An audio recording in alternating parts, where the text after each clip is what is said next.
చాలా మంది స్టూడెంట్స్ కానీ మిడిల్ క్లాస్ పీపుల్కి పాకెట్ మనీ కావాలి. మిడిల్ క్లాస్ అనే కాదు, ఇప్పుడు అందరికి కావాలి పాకెట్ మనీ. ఈ గిగ్ వర్క్స్ చేయడం వల్ల, పార్ట్ టైం జాబ్స్ చేయడం వల్ల కోర్ కాంపిటెన్స్ దెబ్బతింటుంది. What I'm I asking is, what kind of gig work should be taken up? What gig works actually help in skill development? What gig works actually help in your profile?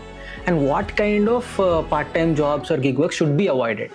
అంటే ఒకరికి financial need ఉంటుంది.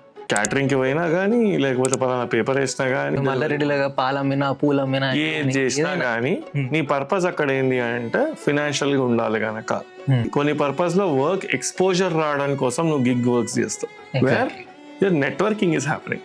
So చాలా అసలు ఇలాంటి gig ని చూస్ చేసుకోవాలి. ఒక value add చేస్తూ రేపు నీకు ఒక కొత్త ఎక్స్పోజర్ ఇస్తూ కొత్త నెట్వర్క్ ఇస్తుంది అంటే అలాంటి gig will add value to you.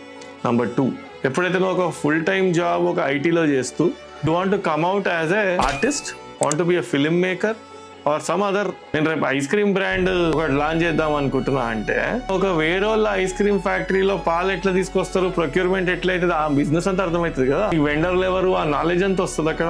But అదొక పాజిటివ్ యాంగిల్.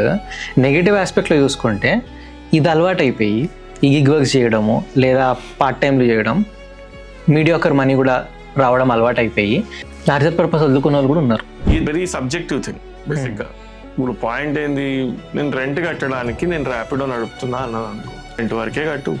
మీ పర్పస్ ఏంది, ఏ టైంకి దేన్ని ఎట్లా ఇన్వెస్ట్ చేస్తున్నావు, ఎగ్జాక్ట్లీ ఆ క్లారిటీ ఉండాలి. ఆ క్లారిటీ గోల్ క్లారిటీ ఉంటే ఆబ్వియస్లీ లార్జర్ గ్రోత్ క్లారిటీ లేకపోతే వాడు రేపు కూడా డిబేట్ అవుతాడు కదా. ఎగ్జాక్ట్లీ ఎందుకు వచ్చింది సివిల్స్కి అనేది వాళ్ళకి తెలియాలి.